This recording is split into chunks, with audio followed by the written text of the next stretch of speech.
राम राम मंडळी. तर आता मी आलोय गोव्यातल्या आर्ट पार्कमध्ये. तर चला तर बघूया ह्या पार्कमध्ये काय काय आहे ते. स्वागत आहे तुमचं गोवा सिरीजच्या दुसऱ्या भागात. या पार्कमध्ये एकापेक्षा एक भारी पेंटिंग, आर्ट स्ट्रक्चर आणि स्टॅच्यू आहेत. आणि हे स्टॅच्यू एकदम 3D आहेत. असं वाटतंय की खरंच जिवंत आहेत. आणि मी फिरता फिरता बघितलं की या दोघांची भांडणं लागल्यात.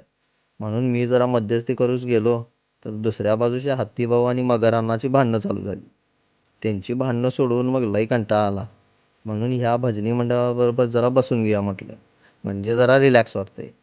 या पार्कमध्ये वेगवेगळ्या प्रकारचे स्टॅच्यू बी आहेत आणि लई युनिक बी आहेत. आणि ही जागा लहान पोरांसाठी एकदम भारी स्पॉट आहे.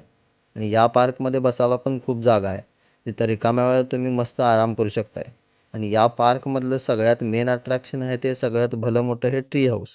ह्याच्यावर चेहरा पण कोरल्यात. त्यामुळे हे झाड जादूच्या मूवीतलं वाटतंय. या ट्री हाऊसमध्ये तुम्ही वर चढून सगळ्या पार्कचा वरचा व्ह्यू बघू शकताय. ओव्हरऑल ह्यो पार्क सगळ्यांसाठीच फिरण्यासाठी भारी आहे. आणि हा पार्क कला आणि संस्कृती दाखवण्यासाठी बनवला आहे.